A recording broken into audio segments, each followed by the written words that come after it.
Hello दोस्तों, आप सभी को मेरे यूट्यूब चैनल में स्वागत है। आज हम लोग देखेंगे बिहार पुलिस का प्रीवियस ईयर का पार्ट 9। तो चलिए देखते हैं क्या क्या क्वेश्चन है। क्वेश्चन नंबर पहला है कि बाल गंगाधर तिलक का जन्म कब हुआ था। ऑप्शन ए में है 23 जुलाई 1856। ऑप्शन बी में है 15 अगस्त 1875। ऑप्शन सी में है 2 अक्टूबर 1869।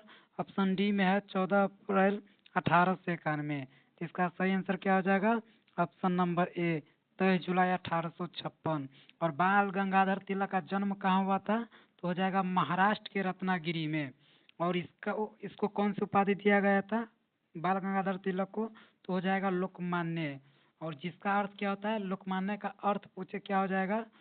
जिसका लोकमान्य का अर्थ होता है लोगों द्वारा स्वीकृत। आगे का क्वेश्चन देखते हैं।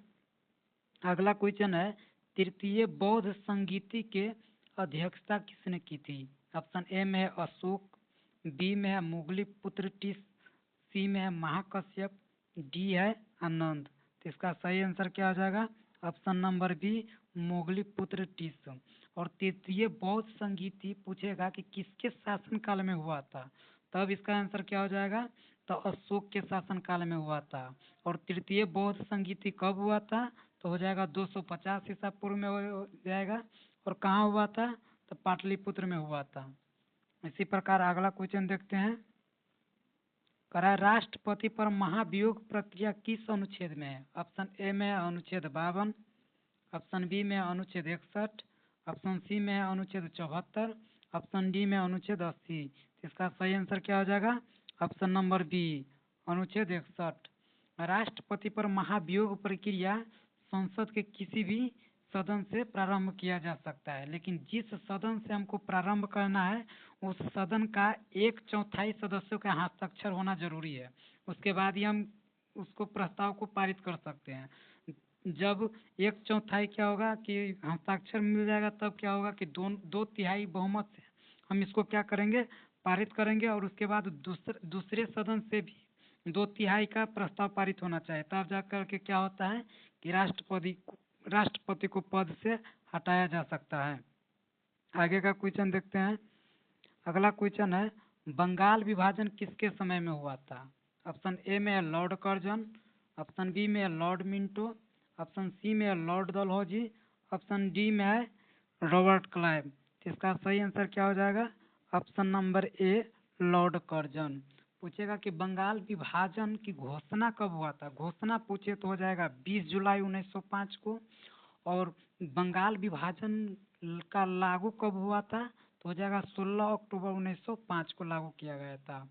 और यह लगभग बंगाल विभाजन लगभग 6 वर्षों तक चला था और 1911 में इसे रद्द कर दिया गया था। किसके द्वारा रद्द किया गया था? तो हो जाएगा लॉर्ड हार्डिंग द्वितीय द्वारा। अगला क्वेश्चन देखते हैं।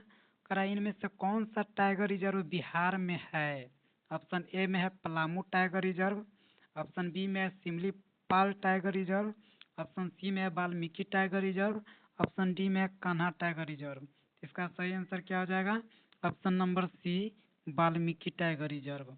यह वाल्मीकि टाइगर रिजर्व भारत का 18वां टाइगर रिजर्व था। और वाल्मीकि टाइगर रिजर्व कब इसका स्थापना कब हुआ था? तो 1978 में इसका स्थापना हुआ था। और इसे बाघ के परियोजना के लिए राष्ट्रीय संरक्षण कार्यक्रम कब शुरू किया गया था? तो 1994 में। आगे का क्वेश्चन इस प्रकार देखते हैं। अगला क्वेश्चन है इनमें से कौन सोडियम नाइट्रेट का सूत्र है। ऑप्शन ए में है NaCl। ऑप्शन बी में है NaNO3। ऑप्शन सी में है KNO3। ऑप्शन डी में NaOH। इसका सही आंसर क्या हो जाएगा? NaNO3। ऑप्शन ए में है NaCl, तो यह किसका हो जाएगा? सोडियम क्लोराइड यानी कि नमक का सूत्र हो जाएगा। ऑप्शन सी में है KNO3 यानी कि पोटेशियम नाइट्रेट हो जाएगा। ऑप्शन डी में NaOH यानी कि सोडियम हाइड्रोक्साइड का सूत्र हो जाएगा। इसी प्रकार आगे का क्वेश्चन देखते हैं। 7वां क्वेश्चन है इनमें से कौन सा बिहार का जिला है जो नेपाल से सीमा साझा नहीं करता है। ऑप्शन ए में है मधुबनी। ऑप्शन बी में है सुपौल। ऑप्शन सी में है सीतामढ़ी। ऑप्शन डी में है गोपालगंज। सबसे पहले नेपाल से बिहार का कितने जिला सीमा साझा करता है? तो हो जाएगा 7। और इसमें कौन नहीं सीमा साझा करता है? तो इसका सही आंसर क्या हो जाएगा? Option number D Gopalganj. बाकी बात मधुबनी, सुपौल, सीतामढ़ी यह नेपाल से सीमा साझा करता है। कौन कौन नेपाल से सीमा साझा करता है? तो हो जाएगा पहला पश्चिम चंपारण, उसके बाद पूर्वी चंपारण, उसके बाद सीतामढ़ी, उसके बाद मधुबनी, उसके बाद सुपौल, अररिया और किशनगंज। ये सभी क्या करते हैं? नेपाल से सीमा साझा करते हैं। आगे का क्वेश्चन देखते हैं। अगला क्वेश्चन है छक्का पंजा करना मुहावरे का सही अर्थ है। ऑप्शन ए में झगड़ा करना, बी में है ओछी हरकत से कार्य सिद्ध करना, सी में है चापलूसी करना, डी में है नारदगिरी करना। तो इसका सही आंसर क्या हो जाएगा? ओछी हरकत से कार्य सिद्ध करना। आगे का क्वेश्चन देखते हैं। करा अन्वेषण का शुद्ध संधि विच्छेद क्या है? ऑप्शन ए में अन्वेष जोड़ न, बी में अन्वे जोड़ सच, सी में अनु जोड़ वेसन, डी में अनु जोड़ एसन। इसका सही आंसर क्या हो जाएगा? ऑप्शन नंबर डी अनु जोड़ एसन बराबर क्या हो जाएगा? अन्वेषण हो जाएगा। आगे का क्वेश्चन है फाहियान किसके समय भारत आया था? ऑप्शन ए में अशोक, बी में चंद्रगुप्त मौर्य, सी में चंद्रगुप्त द्वितीय, डी में हर्षवर्धन। इसका सही आंसर क्या हो जाएगा? ऑप्शन नंबर सी चंद्रगुप्त द्वितीय। और फाहियान कहाँ के शासक था? तो यह हो जाएगा चीन का शासक हो जाएगा। और यह किसका शिष्य था? फाहियान किसका शिष्य था? तो हो जाएगा कुमार जी का शिष्य। और यह पाटलिपुत्र का भी दौरा किया था फाहियान। अगला क्वेश्चन है जी का मान कितना होता है? ऑप्शन ए में है 9.8 मीटर पर सेकेंड स्क्वायर, बी में 6.67 इंटू 10⁻⁻11 न्यूटन मीटर स्क्वायर पर केजी स्क्वायर, सी में 3.14, डी में 8.3 जूल पर मोल केल्विन। इसका क्या हो जाएगा? Option number B 6.67 into 10⁻⁻11 newton metre square पर केजी स्क्वायर इसका आंसर हो जाएगा। अगला क्वेश्चन है इब्न बतूता को दिल्ली का काजी किसने नियुक्त किया है? इसका ऑप्शन ए में है अलाउद्दीन खिलजी, बी में है बाबर, सी में है मोहम्मद बिन तुगलक, डी में है अकबर। इसका सही आंसर क्या हो जाएगा? ऑप्शन नंबर सी मोहम्मद बिन तुगलक। अब इब्न बतूता के बारे में पूछेगा कि इब्न बतूता कहाँ के रहने वाला था? यह हो जाएगा मोरक्को का। और यह इसका कौन सा पुस्तक लिखा था? तो हो जाएगा रेहला। रेहला नामक यह बुक लिखा था। और यह कितनी ईस्वी में भारत दौरा किया था? तो 1333 ईस्वी में यह भारत का दौरा किया था। आगे का क्वेश्चन इसी प्रकार देखते हैं। करा भर पेट में समास बताइए। ऑप्शन ए में अव्ययी भाव समास, बी में है द्वंद्व समास, सी में तत्पुरुष समास, डी में बहुब्रीहि समास। इसका सही आंसर क्या हो जाएगा? ऑप्शन नंबर ए अव्ययी भाव समास। अगला क्वेश्चन देखते हैं। करा मांसपेशियों को अस्थियों से जोड़ने वाला ऊतक क्या कहलाता है? ऑप्शन ए में है नस, ऑप्शन बी में है लिगामेंट, ऑप्शन सी में है कार्टिलेज, डी में है टेंडन। इसका सही आंसर क्या हो जाएगा? Option number D tendon. और इसी में क्वेश्चन रहता है कि अस्थियों से जोड़ने वाला ऊतक क्या कहलाता है? तब उसका आंसर क्या हो जाएगा? ऑप्शन नंबर बी हो जाता लिगामेंट। लेकिन यहाँ पे अस्थियों से मांसपेशियों को जोड़ने वाला ऊतक क्या कहलाता है? तो उसका आंसर हो जाएगा ऑप्शन नंबर डी टेंडन। अगला क्वेश्चन देखते हैं। कराए दोस्टलिक संयुक्त सैन्य अभ्यास भारत और किस देश के बीच होता है? ऑप्शन ए में है रूस, बी में है उज्बेकिस्तान, सी में है श्रीलंका, डी में है नेपाल। तो इसका सही आंसर क्या हो जाएगा? दोस्टलिक संयुक्त सैन्य अभ्यास होता है भारत और उज्बेकिस्तान के बीच। और इसी में श्रीलंका के बीच कौन कौन होता है? तो हो जाएगा सिलिनेक्स संयुक्त सैन्य अभ्यास, और एक है मित्र शक्ति सैन्य अभ्यास श्रीलंका के साथ होता है। और नेपाल के साथ कौन सा होता है भारत और नेपाल के बीच? तो हो जाएगा सूर्य किरण संयुक्त सैन्य अभ्यास भारत और नेपाल के बीच होता है। इसी प्रकार अगला क्वेश्चन देखते हैं। करा है सिरका में कौन सा अम्ल पाया जाता है? ऑप्शन ए में सल्फ्यूरिक अम्ल, बी में है नाइट्रिक अम्ल, सी में है हाइड्रोक्लोरिक अम्ल, डी में एसिटिक अम्ल। इसका सही आंसर क्या हो जाएगा? ऑप्शन नंबर डी एसीटी कम्ल।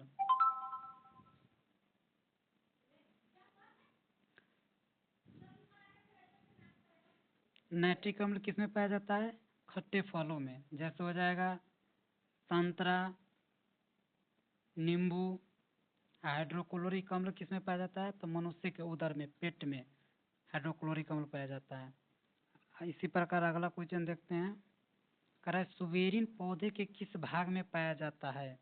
ए में है जड़ में, बी में है पत्ती में, सी में है कोपल में, डी में है छाल में। तो इसका सही आंसर क्या हो जाएगा? ऑप्शन नंबर डी, छाल में। अगला क्वेश्चन है, कह रहा है ऊष्मागतिकी का प्रथम नियम जिस संरक्षण नियम के ऊपर आधारित है वह है ऊर्जा का नियम, बी में है द्रव्यमान का नियम, सी में है संवेग का नियम, डी में है आवेग का नियम। तो उसका सही आंसर क्या हो जाएगा? ऑप्शन नंबर बी, द्रव्यमान का नियम। अगला क्वेश्चन है, भारत का सबसे बड़ा पुल ढोला सदिया किस नदी पर है? ऑप्शन ए में है गंगा नदी, बी में है ब्रह्मपुत्र नदी, सी में है लोहित नदी, डी में है गोदावरी नदी। तो इसका सही आंसर क्या हो जाएगा? ऑप्शन नंबर सी, लोहित नदी। लोहित नदी कौन से नदी का सहायक नदी है? तो हो जाएगा ब्रह्मपुत्र नदी का। ब्रह्मपुत्र नदी का सहायक नदी हो जाएगा लोहित नदी, और इसी पर ढोला सदिया पुल बनाया गया है। यह असम में स्थित है ढोला सदिया, और इस ढोला सदिया पुल को भूपेन हजारिका पुल के नाम से भी जाना जाता है। अगला क्वेश्चन है, मुद्रास्फीति में क्या होता है? ऑप्शन ए में है मुद्रा का मूल्य घटता है और सामान की कीमत बढ़ती है, बी में है मुद्रा का मूल्य बढ़ता है और सामान की कीमत घटती है, सी में है मुद्रा और सामान दोनों का मूल्य बढ़ता है, डी है मुद्रा और सामान दोनों का मूल्य घटता है। तो इसका सही आंसर क्या हो जाएगा? मुद्रा का मूल्य घटता है और सामान की कीमत बढ़ती है। इसका सही आंसर हो जाएगा। अगला क्वेश्चन है, अगस्त 1942 में राजेंद्र प्रसाद किस जेल में रखे गए? ऑप्शन ए में अल्मोड़ा जेल, बी में है हजारीबाग जेल, सी में है नैनी जेल, डी में है बांकीपुर जेल। तो राजेंद्र प्रसाद किस जेल में रखे गए थे? Option number D, Bankipur jail में। और हजारीबाग जेल में कौन रखे गए थे? तो हो जाएगा जयप्रकाश नारायण। अगला क्वेश्चन है, अनुच्छेद 51 का संबंध किससे है? ऑप्शन ए में है मौलिक अधिकार, बी में है राज्य के नीति निर्देशक तत्व, सी में है संघ और राज्यों के बीच संबंध, डी में है आपातकालीन प्रावधान। तो इसका सही आंसर क्या हो जाएगा? ऑप्शन नंबर बी, राज्य के नीति निर्देशक तत्व। पूछेगा राज्य के नीति निर्देशक तत्व कौन से भाग में है? तो हो जाएगा भाग 4 में। अनुच्छेद कितना के बीच इसका चर्चा है? तो हो जाएगा 36 से 51 के बीच। अगला क्वेश्चन है, कोसी नदी की कुल लंबाई कितनी है? ऑप्शन ए में है 500 किलोमीटर, बी में है 600 किलोमीटर, सी में है 730 किलोमीटर, डी में है 800 किलोमीटर। इसका सही आंसर क्या हो जाएगा? Option number C, 730 kilometre. और कोसी नदी कहाँ से निकलती है? तो हो जाएगा नेपाल के सोनकोशी नामक स्थान से। अगला क्वेश्चन है, विष्णुपद मंदिर बिहार के किस जिले में है? ऑप्शन ए में है पटना, बी में है गया, सी में है भागलपुर, डी में है नालंदा। तो इसका सही आंसर क्या हो जाएगा? ऑप्शन नंबर सी, गया। और विष्णुपद मंदिर पूछेगा कि किस नदी के तट पर है? तो हो जाएगा फाल्गु नदी के तट के किनारे स्थित है। और विष्णुपद मंदिर का निर्माण किसने कराया है? तो हो जाएगा इंदौर की महारानी अहिल्याबाई होलकर ने इसका निर्माण करवाई थी। अगला क्वेश्चन है कि विक्रमशिला और नालंदा विश्वविद्यालय किस राज्य में स्थित है? ऑप्शन ए में है उत्तर प्रदेश, बी में है पश्चिम बंगाल, सी में है बिहार, डी में है उड़ीसा। इसका सही आंसर क्या हो जाएगा? Option number C, Bihar. अगला क्वेश्चन है, भारत के प्रथम गृह मंत्री कौन है? ऑप्शन ए में है जवाहरलाल नेहरू, ऑप्शन सी में है महात्मा गांधी, ऑप्शन बी में है महात्मा गांधी, ऑप्शन सी में है सरदार वल्लभ भाई पटेल, ऑप्शन डी में है मौलाना आजाद। इसका सही आंसर क्या हो जाएगा? ऑप्शन नंबर सी, सरदार वल्लभ भाई पटेल। सरदार वल्लभ भाई पटेल ही ऐसे आदमी थे जो क्या हो जाएगा कि 562 स्वतंत्र राज्यों को एकीकृत करने का कार्य किए थे, मतलब सभी को भारत में मिलाने का कार्य किए थे, अलग अलग राज्यों को। अगला क्वेश्चन है कि प्रति व्यक्ति आय का प्रतिपादन किसने किया था?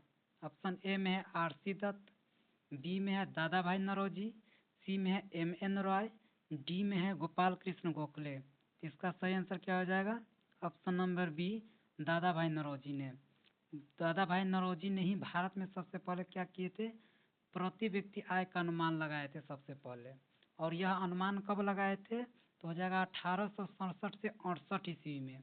और उस समय यह कितना रुपया निकाला था प्रति व्यक्ति आय? तो हो जाएगा 20 रुपया। इसी प्रकार अगला क्वेश्चन देखते हैं। डेयरी, मत्स्य पालन और कृषि किस क्षेत्र के अंतर्गत आते हैं? ऑप्शन ए में द्वितीयक क्षेत्र, बी में है तृतीयक क्षेत्र, सी में है प्राथमिक क्षेत्र, डी में है उद्योग क्षेत्र। इसका सही आंसर क्या हो जाएगा? ऑप्शन नंबर सी, प्राथमिक क्षेत्र।